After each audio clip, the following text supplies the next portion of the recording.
Në lajme ndër të tjera do të ndiqni ditët e dëshuruarve në Gjirokaster, edhe për këtë vit ka pasur të preferuara lulet. Po cili është historiku i ditës së dëshuruarve, që është një histori as pak romantike. Mbjellja e një peme në ditën e dëshuruarve ishte aktiviteti më interesant i qytetit të Gjirokaster. Edicioni informativ në televizionin Kanal 7 mundësohet nga Epi Plodekor.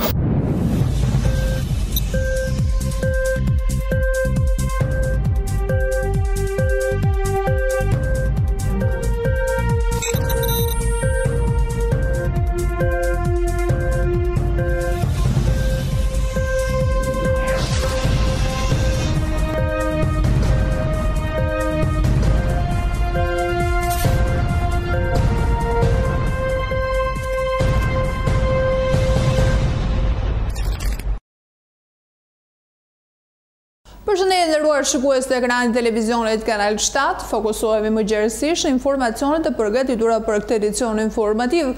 14 shkurti ditë e dëshuruarve në Gjirokaster, edhe për këtë vit ka pasur në vëmendje lulet.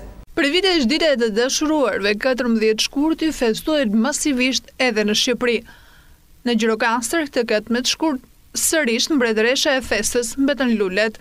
Trëndafilet kanë qenë më të preferuarat, ndërkohë që bizneset janë kujdesur të jenë më të sofistikuar, për sa i përket ideales apo dhuratës të veçantë që dashuria kërkon pikërisht në festën e të dashuruarve. Po çfarë kërkuan më tepër të dashuruarit?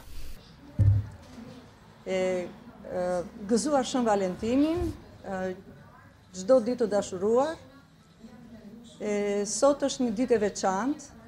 Ndaj dhe Lule Mandi është i përgatitur për këtë ditë që të gëzoj sa më shumë klientët e saj. Të jetë më pranë tyre, pranë shijeve gustove të tyre. Sot lulja e preferuar është trëndafili kuq. Neve jemi përgatitur jo vetëm me buqeta, por edhe me kompozime, që është një gjë veçantë. Zëmra është ajo forma më e preferuar sot. Dhe ju urojmë shëndet dhe gëzuar 14 shkurtin. Kjo ditë është një ditë që të gjithë do vinë të marrin nga një lule. Kështu që kërkesat njësoj, edhe vjetë edhe si vjetë, janë njësoj. Është një ditë që është e preferuar nga të gjithë, që do bëjnë një buqet me lule, do çojnë një trëndafil tek njerëzit e tyre të dashur. Kështu që nuk ka ndonjë ndryshim të madh në këtë. Cila është mosha? Mosha më e frekuentuar për sot janë të rinjt, por nuk do të thotë që edhe të tjerët nuk kanë ato preferencat e tyre për këtë ditë. Besoj se kjo ditë është për të gjithë, po më shumë janë për të rinjt. Festa e dashurisë në Gjirokaster nuk ka kaluar pa u ndier, madje edhe në mosha të ndryshme. 14 shkurti ditë e dëshuruarve ka një histori as pak romantike, kronika jep detajet. Sot është Shën Valentine, dita e dashuruarve. Origjina e kësaj feste për shprehjen e dashurisë nuk është romantike as pak. Prifti Frank Ogara nga Irlanda ka treguar historinë e vërtetë të njeriut pas kësaj feste Shën Valentinit. Ai ka qenë një prift romak në periudhën kur ka qenë perandori Klaudias, i cili kishte përsekutuar kishat në atë periudhë të caktuar. Ai gjithashtu kishte dhënë një urdhër i cili u ndalonte martesën të rinjve. Kjo ishte bazuar në hipotezën se ushtarët e pamartuar luftonin më mirë se sa meshkujt e martuar, pasi këta të dytët ishin të friksuar se çfarë mund të ndodhte grave të tyre nëse vdisnin. Duhet kemi parasysh se ka qenë një shoqëri shumë tolerante në të cilën ka jetuar Valentini. Poligamia do të kishte qenë shumë më e popularizuar se sa vetëm një mashkull e një gruaj që jetojnë bashkë. Dhe prap disa prej tyre jo sheshin nga besimi krishter, por normalisht kisha mendonte se martesa ishte diçka shumë e shenjtë mes një mashkulli dhe një grua, dhe kjo gjë duhet të inkurajojë. Kështu ideja për të inkurajuar ata të martohen brenda kishës së krishter kishte qenë e Valentinit, dhe e kishte martuar fshehta si për shkak të urdhrit të perandorit disa çifte. Eventualisht, Valentini ishte kapur, burgosur e torturuar për performimin e ceremonive martesore kundër urdhrit të perandorit Klaudias. Në vitin 269 pas vdekjes së Krishtit, Valentini ishte dënuar me një ekzekutim 3 pjesësh që përfshinte rrahjen, gjuajtjen me gur dhe në fund heqjen e kokës, vetëm për shkak të qëndrimit të tij prot martesës së krishter. Historia gjithashtu thotë se fjalët e fundit që Valentini kishte shkruar kishte qenë për një vajzë ku në fund të letrës ishte nga Valentini yt, shprehje e cila përdoret edhe sot. Valentini është shembulli se ndonjëherë në jetë vjen një periudhë ku duhet të rrezikoni dhe jetën për atë çfarë besoni. Valentini njihet si shenjtori i mbrojtjes së të dashuruarve. Pemët në ditën e të dashuruarve ka qenë aktiviteti më interesant. Krijo edhe ti oksigjenin tënd. Shkolla e mesme Pandeli Sotiri në Gjirokaster në ditën e dashuruarve vendosi të startojnë nismën e mbjelljes së një peme në borën e shkollës. Nxënësit me tabela në duar u munduan të përcjellin mesazhin e ndur: mbill pemën tënde, krijo oksigjenin tënd, duaje natyrën. Kjo nismë u mbështet nga Këshilli i Qarkut Gjirokaster me anë financiare, ndërsa prefekti i Qarkut Alie bëri thirrje që në ditën e dashurisë të dua më shumë natyrën. Atëherë së bashku me kryetarin e Qarkut do të falenderojmë drejtoreshën që na dha këtë mundësi që ne sot në këtë ditë kaq të bukur, në ditën e dashuruar, të japim një mesazh të gjithë qytetarëve të Qarkut Gjirokaster që duke filluar nga sot dhe në vazhdim ne të mbjellim një pemë. Pra secili nga ne do të kuptojë që në këtë iniciativë ne duke dhuruar një pemë, dhurojmë një jetë dhe përmirësojmë sot jetën e qytetit tonë. Ne tashmë do të fillojmë masat për përgatitjen e turizmit. Pra, duke patur parasysh që jemi një qytet që turizmi fillon që në muajin prill, ne që tani do të mendojmë për të zhvilluar turizmin, por ky turizm kërkon disa masa paraprake dhe midis tyre një nga këto masat është që ne do të krijojmë një ambient të pastër. Dhe nisim këtë iniciativë nga kjo shkollë, duke ditur që shkollat janë vatrat e edukimit, e të mësimit, dhe vetë nxënësit do të kuptojnë që vetëm nëpërmjet ruajtjes së ambientit dhe përmirësimit të këtyre ambientit, ne përmirësojmë sot jetën e qytetarëve. Prandaj me këtë rast do doja të uroja dhe njëkohësisht të sensibilizojnë të gjithë qytetarët për të rritur kujdesin ndaj këtyre. Ndërsa për kryetarin e Këshillit të Qarkur Armand Hila, nëse të dashuruarit do të mbjellnin një pemë në borën e shtëpisë përpara punës së tyre apo në shkollë, qyteti do të ishte më i bukur. Atëherë, siç tha dhe prefekti, që ne si Këshilli i Qarku dhe unë personalisht, me njëherë pas ftesës ose iniciativës së prefektit dhe drejtorisë shkollës dhe drejtoreshës për të mbjellë disa pemë këtu, ne dhuruam 6 bli dhe disa pemë të tjera dekorative për shkollën pedagogjike. Unë do të bëja vetëm një thirrje në këtë ditën e të dashuruarve, t'ia kalojnë gjithë gëzuar, por të gjithë ata çifte të reja, të gjithë ato institucione duhet të mbjellën nga një pemë para punës tyre, para shkollës tyre, para shtëpisë tyre, sepse që të mbjellësh një pemë do të thotë që ke dhuruar diçka. Dhe ajo pemë do të jetë simbol i dashurisë dhe i ruajtjes së vlerave dhe i traditës së qytetit tonë. Faleminderit. Vetë të rinjtë e kësaj shkolle, në mbështetjen e drejtoreshës së shkollës, dhanë mesazhin se natyrën duhet ta duam më shumë. Të gjithë mbështesim nismën e Ministrisë së Arsimit dhe Sportit dhe Ministrisë së Mjedisit. Dhuro një pemë, dhuro një jetë. Ju faleminderit. Sot kemi marrë nismën për të mbjellë sa më shumë pemë në qarkun tonë të Gjirokastrës. Gjithashtu duam të themi që ta duam të gjithë shumë natyrën dhe të kontribuojmë shumë në mirëmbajtjen e tyre. Se ato mbrojnë oksigjenin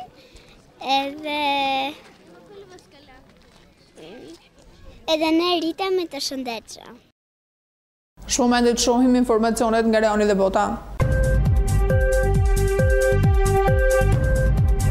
Rusia tha të martës se ishte e gatshme për lehtësuar fillimin e dialogut midis qeverive dhe në zërzë opozitës, por Parlamenti i Shtetit Bashkuar të mos ndorhyjë në punët e brendshme të Karankasit. Rusia ka mbështetur president Nicolas Maduro në qendrimin e tij me udhëheqësin e opozitës Juan Guaido. Maduro ruan kontrollin e institucioneve shtetërore duke përfshirë dhe ushtrin, por shumica vend perëndimor përfshirë Shtetet e Bashkuar ka njohur Guaidon si president të Venezuelës. Ne kemi mbajtur kontakte shumë të rëndësishme me qeverinë e këtij vendi dhe jemi të gatshëm të ofrojmë një shërbim të mirë në mënyrë që lehtësojë procesin e gjetjes së rrugdaljes nga situata, citon agjencia e lajmeve TASS. Ai tha gjithashtu se Rusia kishte bërë dispozicione për Venezuelën për përgjigjen e krizës së saj, por nuk dha detaje. Moska ka investuar miliarda dollarë në ekonominë e Venezuelës dhe prodhimin e naftës. Të martën mbështetësit opozitës u kthyen në rrugë në të gjithë vendin për protestuar kundër Maduros dhe kërkuan që të lejojë ndihma humanitare në Venezuelë ku popullsia përballë me mungesën e ushqimit dhe ilaçeve. Ministri i Jashtëm rus Sergej Lavrov i tha sekretarit të shtetit të SHBA-ve Mik Pompeo në një telefonat të martën brëma se Washingtoni duhet të shmangë çdo ndërhyrje përfshirë ushtrin në punët e brendshme të Venezuelës. Lavrov tha gjithashtu se Rusia ishte e gatshme për konsultim mbi gjendjen e Venezuelës në përputhje me kartat e Kombeve të Bashkuara.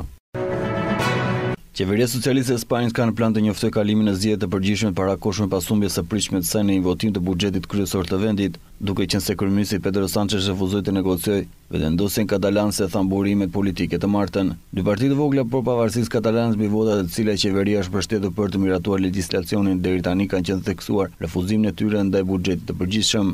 Ata thanë se ishin të hapur për të negociuar deri në votimin e buxhetit nëse qeveria u premton atyre në dialog për të drejtën dhe për vendosje, dhe kjo e drejtë është ndaluar nga kushtetuta spanjolle. Ministri i buxhetit Maria Jesus Montero i tha parlamentit se qeveria nuk do të pranojë santazh mbi buxhetin. Nëse doni vetëvendosje mund të bëjmë, se them nuk do të ketë buxhet, tha ai duke paralajmëruar se Katalonja do të humbas shanset për një buxhet të mirë dhe bujar për rajonin. Qeveria dhe burimet e Partisë Socialiste thanë se data e zgjedhjeve parakohshme nuk është e caktuar, por shtuan se 14 prill ishte shumë i mundshëm, pasuar nga 28 prilli sipas kryeministit Pedro Sánchez dëshiron një vot sa më shpejt të jetë mundur për të mobilizuar votuesit e majt kundër kërcënimit për të drejtën që vjen në pushtet. Ideja është se ne njoftojmë se po i bëjmë thirrje zgjedhësve sa më parë të jetë mundur kur buxheti i përgjithshëm i shtetit të rrëzohet, tha një burim i qeverisë për Reuters, duke shtuar se shpallja e shpejtë e zgjedhjeve duhet të erësojë humbin e votave të buxhetit dhe të krijojë rrjedhën më pozitive duke ndihmuar socialistët. Një burim i lartë i Partisë Socialiste konfirmon se njoftimi i një zgjedhjeje të menjëhershme ndoshta do të vijë shpejt, ka gjasa sapo të përfundojë votimi për buxhetin.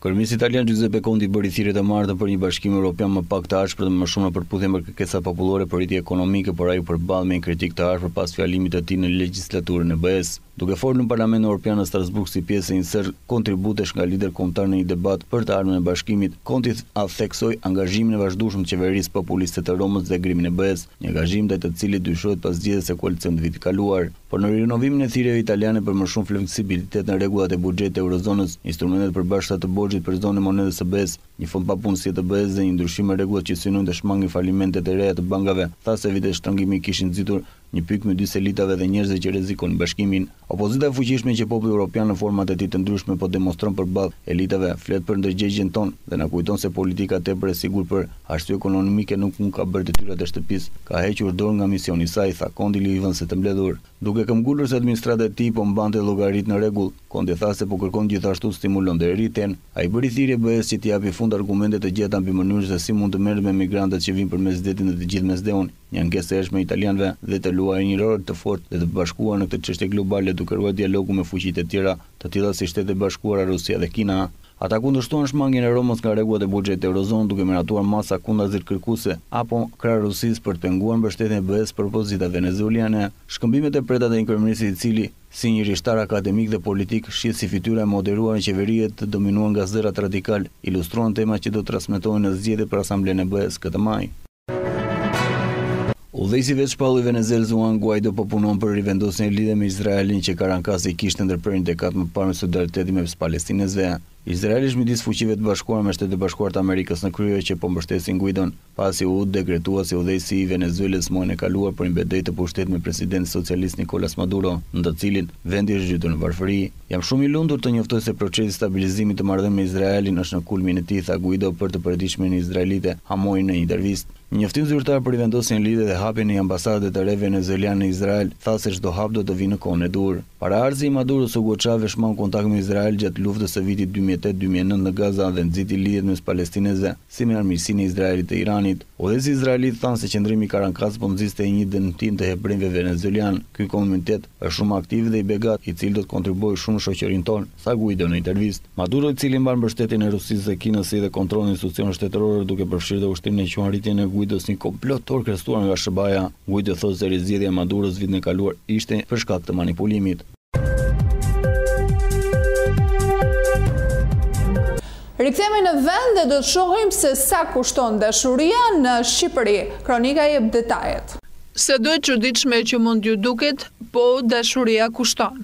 Duke marrë shkas nga 14 shkurtit, dita e Shën Valentinit, që në Shqipëri si çdo festë e importuar ka marrë trajt tjetër, një çift shqiptar nuk e kalon më këtë ditë vetëm me një trëndafil. Fatura është rritur aq shumë sa kushton më pak të jesh single. Sipas një përllogaritie të gjithë sektorëve ku është fokusuar më tepër vëmendja e dhuratave të çifteve, kat me shkurti kushton jo më pak se 200 euro. Në ditën e Shën Valentinit, qindra çifte do të mendojnë të shkojnë në darkë në një restorant, të blenë një tufë me trëndafila dhe të japin njëri tjetrit dhurata, të cilat bijuterieta por perfumet kryesojnë. Si rezultat e çmimit të këtyre produkteve, veçanërisht darka apo lule do të rriten. Kërkesa për ditën e Shën Valentinit, ekonomistët e quajnë çmim jo elastik, që do të thotë se rritjet e mëdha në çmim kanë vetëm një efekt të vogël zbutës në kërkesë. Shumë pak meshkuj do të gëzojnë të shfaqen pa trëndafila të kuq, të cilët tashmë kushtojnë 2 herë më shumë se sa një ditë zakonshme, jo nëse duan të mbajnë raportin e tyre gjallë. Sipas bizneseve, mendohet se rezervohet të paktën një muaj më përpara nëse dëshironi një restorant të mirë dhe një menu të personalizuar. Zgjedhjet janë të larmishme. Trëndafili është kurorzuar prej vite si zgjedhja kryesore e dhuratës së Shën Valentinit, e ndërsa mendohet se nuk mund të hiqet si opsion dhurate, vitet e fundit operatorët në këtë fushë pohojnë se përzgjedhja ka nisur të jetë më e sofistikuar. Një ndër kërkesat në rritje për festën e të dashurisë është arredimi një ambienti të caktuar si një surprizë në çift që shkon rreth 5.000 lekë të reja. Të dhënat e Instat tregojnë se importi i luleve ka rritur vit pas viti, duke kulmuar në Shkurt mars për festën e 8 marsit dhe në ver, ku është periudhë dasmash. Rekordi luleve të importuara shënuar në 2017. Ndryshe nga lulet naturale, ato artificiale kanë pasur tendencë rritëse prej 17.5% në 2018. Kujdesi personal mendohet se zë një vend shumë të rëndësishëm në shpenzimet e femrave. Në çdo kat në Shkurt dëshmohet kjo gjë. Kërkesa për t'i bërë partneres një dhuratë të tillë të vit kanë qenë të shumta. Prej disa vitesh dhe në qendra të tjera të sektorit të bukurisë si spat, paketat ofrohen në çift ose të personalizuara për meshkuj. Kërkesa të tilla për paketa janë në rritje. Paketat nisin nga 4.000 lekë personi ose në ofertë 6.000 lekë çifti. Kujdesi për veten është shtuar tek shqiptarët vit pas viti. Këtë tregojnë të dhënat e Instat. Në vitin 2018, importet e grupit arritën në gati 60 milion euro nga 26 milion euro që ishin 10 vjet më parë. Festa e Shën Valentinit, sipas përfaqësuesve të shumë dyqaneve të shitjeve me pakicë, shërben si periudhë për të gjurmuar ulje të mëdha në veshje dhe këpucë. Për Shën Valentinin rajoni është preferuar shumë për sa i përket një udhëtimi. Koleshini ka qenë tepër i preferuar nga çiftet, pasi ka pasur koston më të lirë, për të vjuar më pas me Budapestin apo me Parisin. Sipas agjensive, Parisi ka qenë më i lirë këtë vit dhe ka pasur pronotime edhe nga grupe shoqërore. Kostoja ka variuar nga 250 euro për person për 3 ditë. Venecia dhe Verona, 2 destinacione italiane, prej vitesh janë zgjedhur për Shën Valentinin. Mesatarisht çmimi shkon 220 euro. Këtë vit ka qenë të habishme dhe shërbimet kirurgjikale. Nuk e besoni, ka ofertë për Shën Valentinin. Në disa klinika, në kryeqytet ka pasur paketa promocionale 150 euro për të rregulluar buzët. Për shumë çifte dita e Shën Valentinit është një datë e rëndësishme në kalendarin e tyre. E megjithatë, nëse do të shohim koston, duket se është i rëndë për xhepin e shqiptarëve. Forbes shkruan se vetëm 55% e amerikanëve festuan ditën e Shën Valentinit në 2018, ndërsa të tjerët asgjë u shkojnë në mendje. Është momenti të shohim dhe parashikimin e motit.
Gjirokaster.online, faqja e zërit ton të përbashkët. Mjafton një klik dhe aty do të gjeni lajmin që ju kërkoni. Channel 7 Gjirokaster online. Mund të na ndiqni kudo ku ju ndodheni. Lajme minut 5 minute, emisione, kronika, shtypy i ditës, fotolajm, kultur, kuriozitete, kuzhinë, sport, transmetim live, channel Gjirokaster.online. Ajo që ju duhet. Zëri joni përbashkë.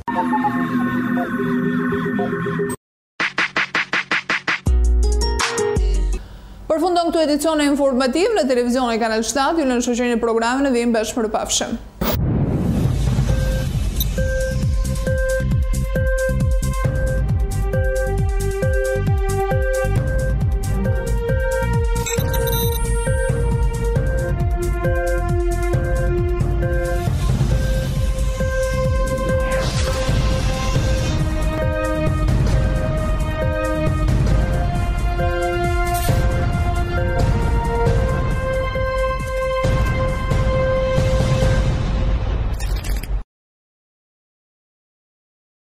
Edicioni informativ në televizionin Kanal 7 mundësohet nga epi.com.